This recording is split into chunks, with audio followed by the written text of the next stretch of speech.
जय नारायण बच्चों।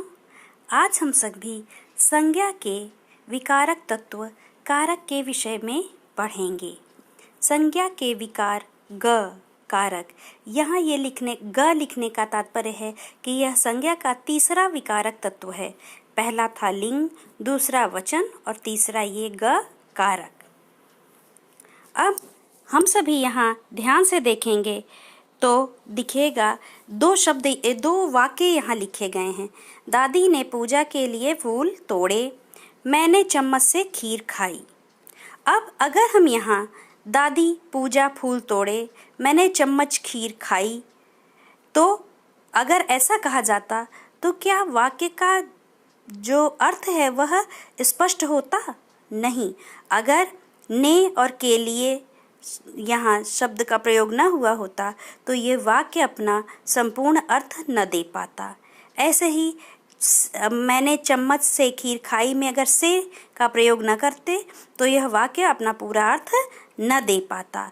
तो जो ये शब्द वाक्यों में जुड़ करके वाक्य को एक पूर्ण अर्थ प्रदान करते हैं, इन्हें ही हम कारक चिन्ह कहते हैं। कारक चिन्ह का कार्य क्या है? ये संज्ञा को क्रिया से जोड़ते हैं। अब हम कारक की परिभाषा अगर जानें तो कारक किसे कहते हैं कि वाक्य में संज्ञा या सर्वनाम पदों का क्रिया के साथ संबंध बताने वाले शब्द कारक कहलाते हैं। कारक। अब हमें ये जानना होगा कि कारक कितने प्रकार के हैं। तो हिंदी में कारक 8 प्रकार के हैं। पहला कर्ता कारक, जिसका चिन्ह है ने। दूसरा है कर्म कारक, जिसका चिन्ह है को।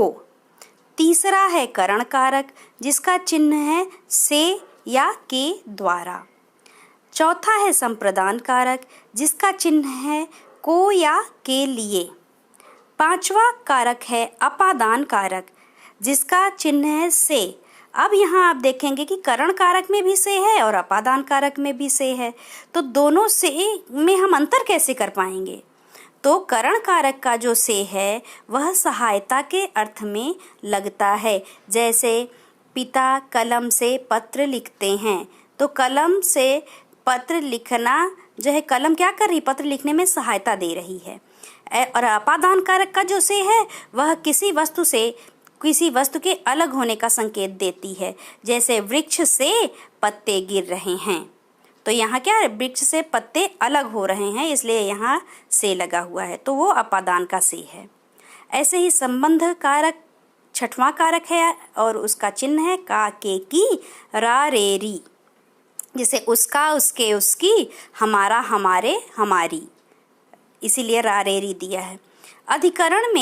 अधिकरण का जो है हमारा 7वां कारक है और उसका कारक चिन्ह है में या पर, जो क्रिया का आधार बताता है कि क्रिया कहाँ पर हो रही है। संबोधन कारक 8वां कारक और अंतिम कारक है, जिसका चिन्ह है हे, भो, अरे। यह किसी को पुकारने या किसी को सावधान करने के लिए इस संबोधन कारक का प्रयोग किया जाता है। अब हम अपने कारक के पहले प्रकार पे आते हैं, कर्ता कारक। कर्ता कारक किसे कहते हैं?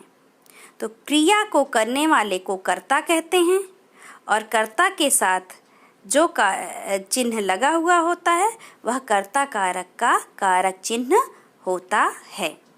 अब यहाँ देखिए, रवि ने खाना खाया। अब कार्य को करने वाला कौन है? रवि। तो रवि यहाँ क्या है? कर्ता कारक है और इसीलिए रवि के साथ कर्ता कारक का कारक चिन्ह भी लगा है ने। बच्चा दूध पीता है, यहाँ क्रिया कौन कर रहा है? बच्चा। तो बच्चा यहाँ कर्ता कारक है। बस ये ध्यान देने योग्य बात है कि कभी कभी ये कर्ता कारक का चिन्ह लगा हुआ होता है और कभी कभी नहीं लगा होता, लेकिन कर्ता कारक हम आसानी से पहचान सकते हैं कि जो कार्य को कर रहा है वही कर्ता कारक है। दूसरा कारक है हमारा कर्म कारक। कर्म कारक किसे कहते हैं? कि जिस पर कर्ता की क्रिया का फल पड़े, कि कर्ता जो कार्य कर रहा है उसका फल जिस पर पड़े उसे कर्म कारक कहते हैं। आप उदाहरण से समझिए तो बेहतर समझ पाएंगे। माँ खाना बनाती है। माँ क्या कर रही है? बनाने की क्रिया कर रही है, और बनाने की क्रिया का असर किस पे जा रहा है? खाना।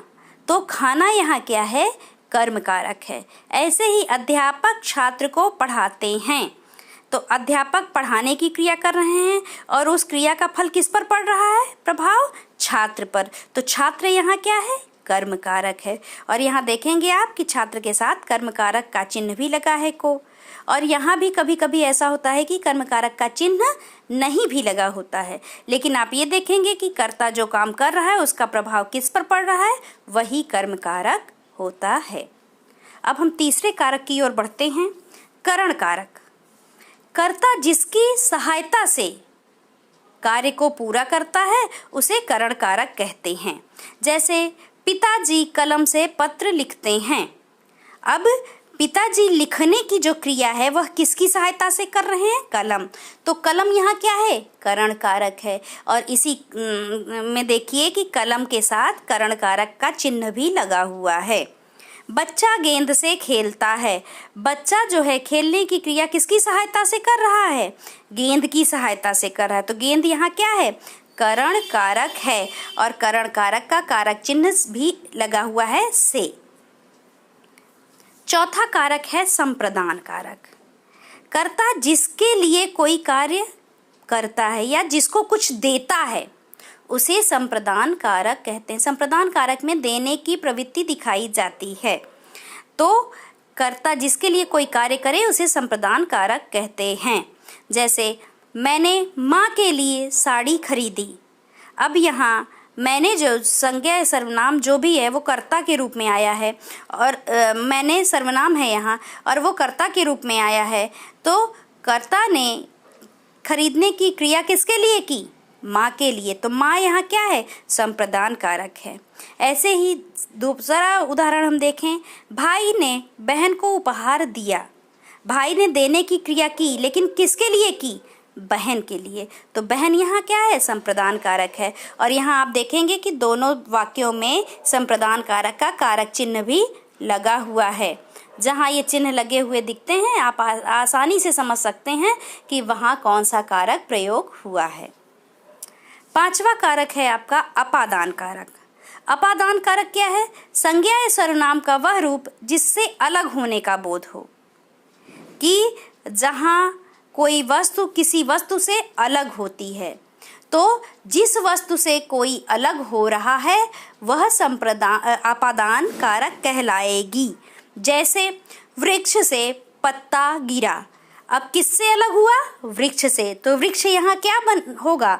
अपादान कारक होगा। और यहाँ आप देखेंगे कि वृक्ष के साथ अपादान कारक का चिन्ह भी लगा है से। यहाँ से अलग होने के अर्थ में लगा है, इसलिए ये अपादान का कारक चिन्ह है। ऐसे दूसरा उदाहरण हम देखें, मेज से पुस्तक गिरी। यहाँ पुस्तक मेज से अलग हो रही है, और किससे अलग हो रही? मेज से। तो मेज यहाँ क्या है? संप्रदान कारक है। जिससे कोई वस्तु अलग हो वह अपादान कारक कहलाता है। तो यहाँ मेज क्या है? अपादान कारक है। संबंध कारक छठवां कारक है हमारा। जहाँ किसी का किसी से संबंध बताया जाए, तो जिससे संबंध बताया जाए वही संबंध कारक कहलाता है। जैसे नंदिनी के पापा आए हैं। अब यहाँ किससे संबंध बताया जा रहा है? नंदिनी से। किसका बताया जा रहा है? ये नहीं, किससे बताया जा रहा है? जिससे संबंध बताया जाए वही संबंध कारक होता है। तो नंदिनी के पापा, नंदिनी से संबंध बताया जा रहा है, इसलिए यहाँ नंदिनी जो है वह संबंध कारक है और उसी के साथ संबंध कारक का चिन्ह भी लगा हुआ है। रमन की कमीज नीली है। अब यहाँ कमीज का संबंध किससे बताया जा रहा है? रमन से। तो रमन यहाँ संबंध कारक है और इसीलिए रमन के साथ संबंध कारक का कारक चिन्ह भी लगा हुआ है कि। अगला कारक हमारा अधिकरण कारक, जो सातवां कारक है। यह अधिकरण कारक किसे कहते हैं? जो क्रिया का आधार बताए उसे अधिकरण कारक कहते हैं। अर्थात जो हमें बताए कि क्रिया कहाँ पर हो रही है उसे अधिकरण कारक कहते हैं। जैसे टोकरी में फल रखे हैं, फल कहाँ पर रखे हैं? टोकरी में। तो रखने की क्रिया कहाँ हुई है? टोकरी में। तो टोकरी जो क्रिया का आधार है और टोकरी ही फिर अधिकरण कारक कहलाएगी। इसीलिए टोकरी के साथ में शब्द जुड़ा हुआ है जो अधिकरण कारक का कारक चिन्ह है। ऐसे ही दूसरा उदाहरण देखें, मेज पर कंप्यूटर रखा है। अब रखने की क्रिया कहाँ पर हुई है? मेज पर। तो मेज यहाँ क्रिया का आधार बना हुआ है, अर्थात मेज यहाँ अधिकरण कारक है और अधिकरण कारक का कारक चिन्ह भी मेज के साथ लगा हुआ है पर। हमारा अंतिम कारक है संबोधन कारक।